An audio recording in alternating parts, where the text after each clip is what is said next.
Sa ibang balita, isang bahay ang nasunog sa Lapu-Lapu City sa Cebu kaninang umaga.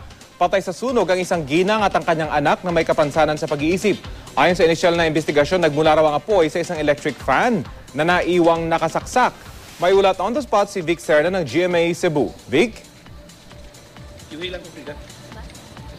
Rafi, isa namang sunog ang naganap dito sa Cebu kung saan dalawa agad ang namatay nang hindi nakalabas mula sa kanilang nagliliyab na bahay ang mag-inang Bilya Veloso, 76 anyos at Jewel Veloso, 32 anyos, mga biktima ng pinakahuling sunog sa Camilla Subdivision, Phase 1 sa Barangay Pahak, lungsod ng Lapu-Lapu.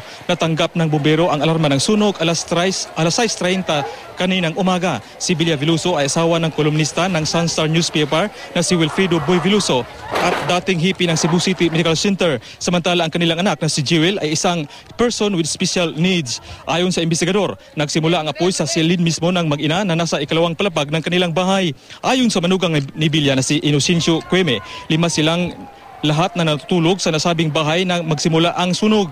Ang walang humpay ng tahol ng mga aso ang gumising kay Inocencio at nakita nito na umakyat sa ikalawang palapag si Bilya. Tinatayang nasa 250,000 pesos ang halaga ng napinsala ng sunog na hinalang ba ang nagsimula sa isang hindi nabunot na electric fan.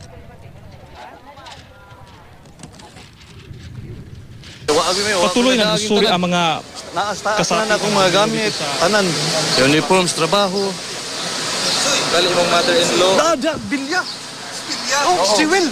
Gauna diring mga fire truck na to na galisod yun. Abot diri sa fire scene mismo kay dagang kayo mga wire na gasag sa area.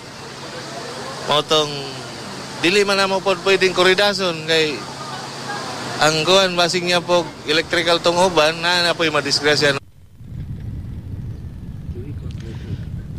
Patuloy na nagsusuri ang mga bumbero dito sa lungsod ng Lapu-Lapu kung ano ang sanhi ng sunog. Rafi? Vic, napansin natin sunod-sunod na yung malalaking sunog dyan sa Cebu. Kumusta yung mga insidente ng sunog dyan ngayon pa bang Fire Prevention Month kumpara noong nakarang taon? Rafi, come again. Okay, maraming salamat, Vic Serna ng GMA Cebu.